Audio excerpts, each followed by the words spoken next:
नमस्कार दोस्तों। मेरा नाम डॉक्टर राजाराम अग्रवाल है। मैं मेडिसिन स्पेशलिस्ट हूँ। यहाँ पे गुड़गांव में मैं प्रैक्टिस करता हूँ शकुंतला मेडिकेयर क्लिनिक में। मेरे साथ इस वीडियो में जुड़ने के लिए आपका हार्दिक अभिनंदन। मैं आज दवाइयों के बारे में एक विशेष जानकारी आप लोगों को देना चाह रहा हूँ इस वीडियो के माध्यम से। आज हम दवाइयों के बारे में बात करेंगे, तो आइए हम शुरू करते हैं इस वीडियो को। दवाइयाँ हमारे स्वास्थ्य के लिए तब दी जाती है जब हमारे कोई तकलीफ होनी शुरू होती है, जो दिन प्रतिदिन प्रक्रिया से वो उसमें आराम मिलना मुमकिन नहीं हो पाता। ये मानसिक तकलीफ भी हो सकती है और शारीरिक तकलीफ भी हो सकती है, और ये बीमारी के तौर पे हमें नज़र आती है।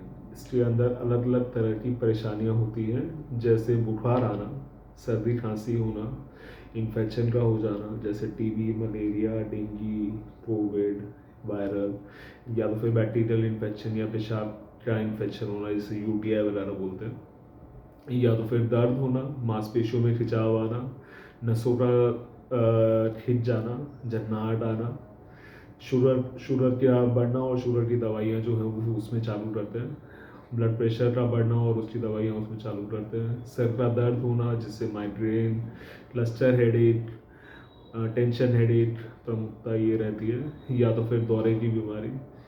तो ऐसे ही अलग अलग तरह की बीमारियां जो होती है, दौरे की बीमारियां जैसे जिसमें मेनिंजाइटिस, एंसेफेलाइटिस, दिमागी बुखार उसके अंदर होना शुरू हो जाता है।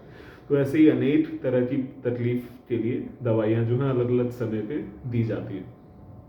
दवाइयों के मामले में एक बहुत ही महत्वपूर्ण बात यह है कि दवाइयाँ कुछ किस प्रकार की होती है ये जानना बहुत ज़रूरी होता है। कुछ दवाइयाँ होती हैं जो आपके तकलीफ जो आपके हो रही है, जो परेशानियाँ आपकी बनी हुई है, उसके अंदर आपको कुछ हद तक आपको आराम दे देती है, जिसपे हम बोलते हैं कि सिम्टम्स को रिलीफ देना, मतलब एक तरह से आपकी जो तकलीफ है वो तकलीफ को थोड़ा कम कर देना, लेकिन बीमारी को जड़ से ना हटा पाना। तो कुछ दवाइयाँ कुछ बीमारियों के हिसाब से इस तरीके से दी जाती है, क्योंकि उसका जड़ से इलाज करने वाली दवाइयाँ अभी तक बनी नहीं है। जैसे कि आपका शुगर की बीमारी हो गई, या तो फिर आपके ब्लड प्रेशर की बीमारी हो गई, या तो फिर आपके पैंक्रियास खराब हुआ उसकी बीमारी हो गई, या तो फिर आपके HIV हुआ है, अगर एड्स हुआ है उसकी दवाइयाँ हो गई, या तो फिर आपकी हेपेटाइटिस बी हुआ है जिसकी दवाइयाँ जो है ऑलमोस्ट पूरे जिंदगी भर चलती है, वो बीमारी हो गई। या तो फिर कुछ और बीमारियां जिस तरीके से डिप्रेशन हो गया, आपका एंजाइटी वाला परेशानी हो गई, या तो फिर आपके माइग्रेन की बीमारी हो गई, या तो फिर दौरे की बीमारी हो गई, इस तरीके से। और कुछ दवाइयाँ होती हैं जो आपकी बीमारी को जड़ से अलग कर देती हैं, और वो बीमारियाँ जो होती हैं उसके हिसाब से दवाई बनी हुई रहती है। जैसे कि इन्फेक्शन वाली दवाइयाँ जो होती हैं, कुछ इन्फेक्शन जैसे कि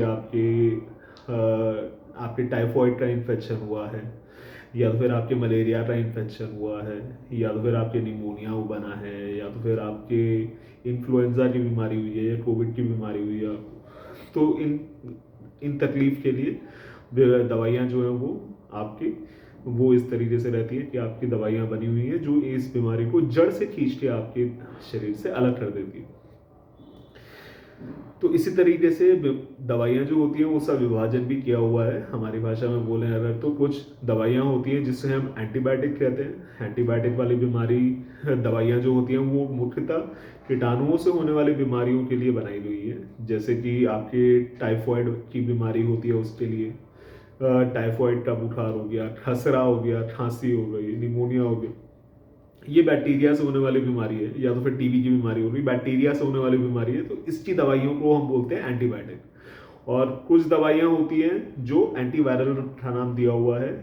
उनके बीच में क्या फर्क है कि ये टाइफॉइड एंटीवायरल जो है वो टाइफॉइड वाली बीमारी के अंदर नहीं दी जाएगी, वो उस पर काम नहीं करेगी। वो वायरस तो होने वाली बीमारियां जो है उस पर काम करेगी। जिस तरीके से वायरसेस होते हैं, हमारे हेपेटाइटिस बी वायरस हो गया, या तो फिर हमारे इन्फ्लुएंजा का वायरस हो गया, या HIV का वायरस हो गया, या तो फिर आपके जो है वो कोविड का वायरस हो गया।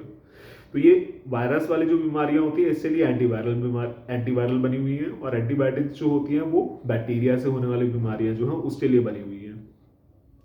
इसी तरीके से दूसरी दवाइयां हैं जिनको हम बोलते हैं एनाल्जेसिक्स, जो कि हमारे शरीर में दर्द हो रहा होता है, तो दर्द के लिए हम वो दवाइयों को इस्तेमाल करते हैं देने के लिए मरीजों को, और वो दवाइयाँ जो हैं वो दर्द के मामले में दी जाती है।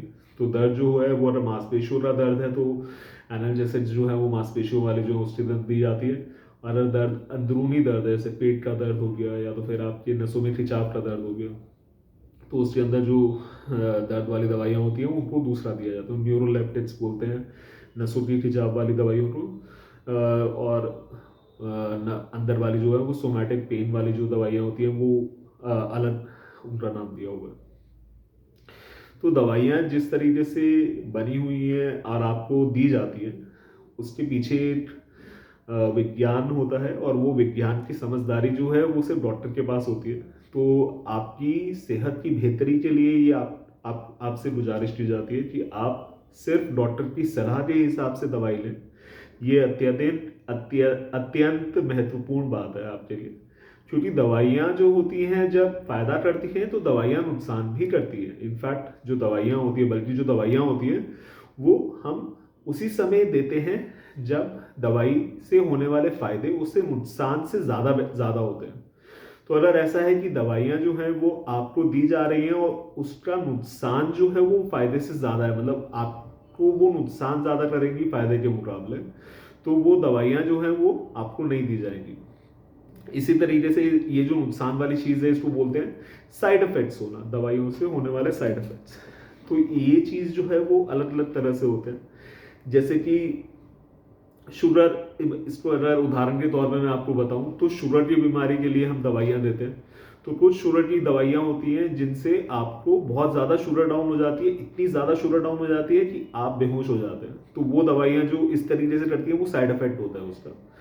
कुछ दवाइयां होती है शुगर की जो आपको जो है वो मोटा मोटा कर देती हैं और पैरों में सूजन कर देती हैं, और दिल को जो है वो नुकसान भी पहुंचा सकती हैं, किडनीज को भी नुकसान पहुंचा सकती हैं। तो ये साइड इफेक्ट्स होते हैं दवाइयों के। ऐसे ही ब्लड प्रेशर की दवाइयाँ हो रही है, ऐसी एंटीबायोटिक हो रही है, जैसे कि आपके जो स्किन एंड सॉफ्ट टिश्यूज से लिए कॉमन एंटीबायोटिक जो है वो कहते हैं ऑगमेंटिन के नाम से आती है, या ओमोक्सिक्लेव बोलते हैं उसे। तो उस दवाई का एक इफेक्ट है कि आपको जो है दस्त होने शुरू हो जाते हैं वो दवाई लेते लेते। तो अगर इस तरीके से है तो वो आपका साइड इफेक्ट्स हैं जो इस दवाई की वजह से हो रहे हैं।